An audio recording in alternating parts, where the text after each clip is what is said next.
بسم اللہ الرحمن الرحیم۔ پارٹ 34 میں خوش آمدید۔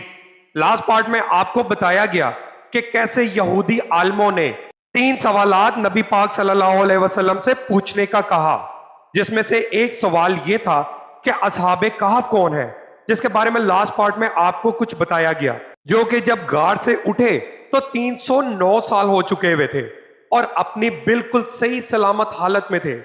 ان کے بدن، کھال، بال، غرض ہر چیز بالکل صحیح سلامت تھی، یعنی جیسے سوتے وقت تھے بالکل ویسے ہی تھے، کسی قسم کی کوئی تبدیلی واقعہ نہیں ہوئی تھی۔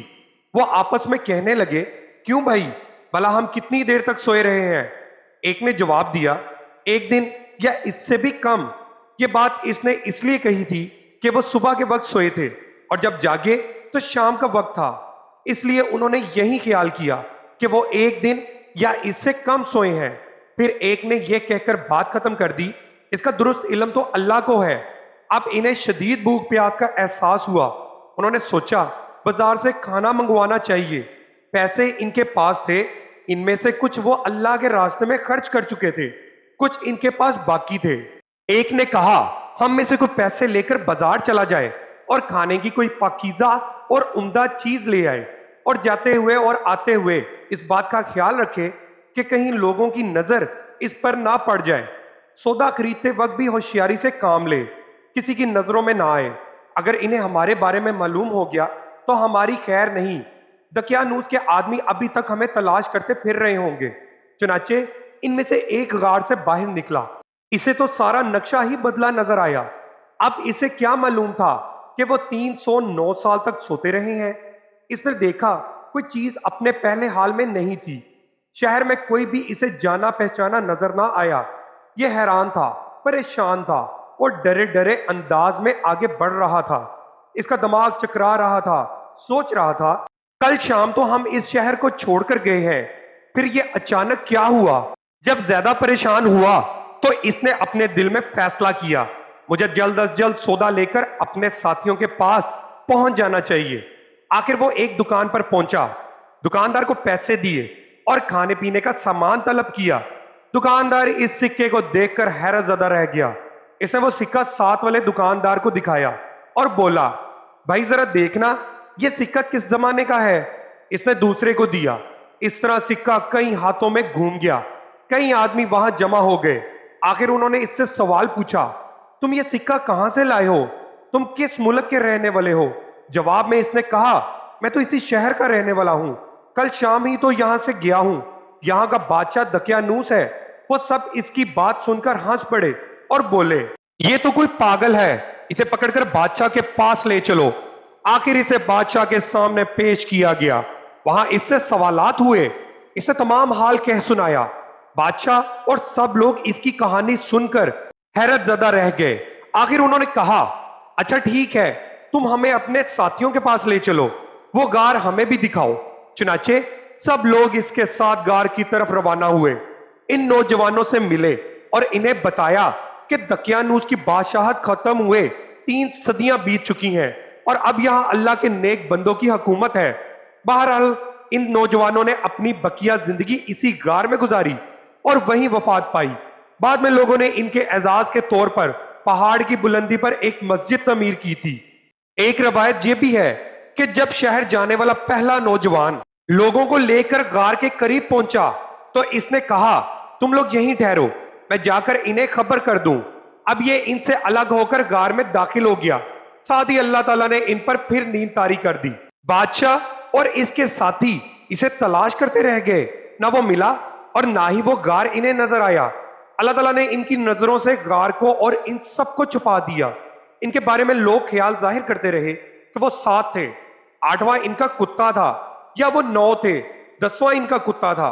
بہرحال ان کی گنتی کا صحیح علم اللہ ہی کو ہے۔ اللہ تعالیٰ نے اپنے نبی صلی اللہ علیہ وسلم سے ارشاد فرمایا، ان کے بارے میں زیادہ بحث نہ کریں اور نہ ان کے بارے میں کسی سے دریافت کریں، کیونکہ ان کے بارے میں لوگ اپنی طرف سے باتیں کرتے ہیں، کوئی صحیح دلیل ان کے پاس نہیں۔ مشرکین کا دوسرا سوال تھا، ذوالقرنین کون تھا؟ ذوالقرنین کے بارے میں تفصیل یوں ملتی ہے، ذوالقرنین ایک نیک، خدا رسیدہ اور زبردست بادشاہ تھا۔ انہوں نے 3 بڑی مہمات سر کی۔ پہلی مہم، وہ اس مقام تک پہنچے جہاں سورج غروب ہوتا ہے۔ یہاں انہیں ایک ایسی قوم ملی جس کے بارے میں اللہ نے انہیں اختیار دیا کہ چاہے تو اس قوم کو سزا دیں، چاہے تو ان کے ساتھ نیک سلوک کریں۔ ذوالقرنین نے کہا کہ جو شخص ظالم ہے ہم اسے سزا دیں گے، اور مرنے کے بعد اللہ تعالیٰ بھی اسے سزا دیں گے، البتہ مومن لوگوں کو نیک بدلہ ملے گا۔ دوسری مہم، وہ اس مقام تک پہنچے جہاں سے سورج طلوع ہوتا ہے۔ وہاں انہیں ایسے لوگ ملے جن کے مکانات کی کوئی چھت وغیرہ نہیں تھی۔ تیسری مہم میں وہ 2 گھاٹیوں کے درمیان پہنچے۔ یہاں کے لوگ ان کی بات نہیں سمجھتے تھے۔ انہوں نے اشاروں میں یا ترجمان کے ذریعے یاجوج ماجوج کی تباہ کاریوں کا شکوہ کرتے ہوئے ان سے درخواست کی کہ وہ ان کے اور یاجوج ماجوج کے درمیان بند بنا دیں۔ ذوالقرنین نے لوہے کی چادریں منگوائیں، پھر ان سے ایک دیوار بنا دی، اس میں تانبا پگھلا کر ڈالا گیا۔ اس کام کے ہونے پر ذوالقرنین نے کہا، یہ اللہ کا فضل ہے کہ مجھ سے اتنا بڑا کام ہو گیا۔ قیامت کے قریب یاجوج ماجوج اس دیوار کو توڑنے میں کامیاب ہو جائیں گے۔ ذوالقرنین کے بارے میں مختلف وضاحتیں کتابوں میں ملتی ہیں۔ قرنین کے معنی 2 سمتوں کے ہیں۔ ذوالقرنین دنیا کے 2 کناروں تک پہنچے تھے، اس لیے انہیں ذوالقرنین کہا گیا۔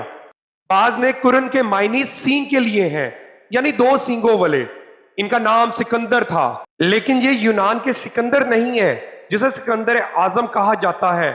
یونانی سکندر کافر تھا، جبکہ یہ مسلم اور ولی اللہ تھے۔ یہ سام بن نو علیہ السلام کی اولاد میں سے تھے۔ خضر ان کی فوج کا جھنڈا اٹھانے والے تھے۔ تیسرے سوال یعنی روح کے بارے میں اللہ تعالیٰ نے ارشاد فرمایا کہ لوگ آپ سے روح کے بارے میں پوچھتے ہیں، آپ فرما دیجئے کہ روح میرے رب کے حکم سے قائم ہے، یعنی روح کی حقیقت اسی کے علم میں ہے، اس کے سوا اس کے بارے میں کوئی نہیں جانتا۔ روح کے بارے میں یہودیوں کی کتابوں میں بھی بالکل یہی بات درج تھی کہ روح اللہ کے حکم سے قائم ہے، اس کا علم اللہ ہی کے پاس ہے اور اس نے اپنے سوا کسی کو نہیں دیا۔ یہودیوں نے مشرکوں سے پہلے ہی کہہ دیا تھا کہ اگر انہوں نے روح کے متعلق کچھ بتایا تو سمجھ لینا وہ نبی نہیں ہے۔ اگر صرف یہ کہا کہ روح اللہ کے حکم سے قائم ہے تو سمجھ لینا کہ وہ سچے نبی ہیں۔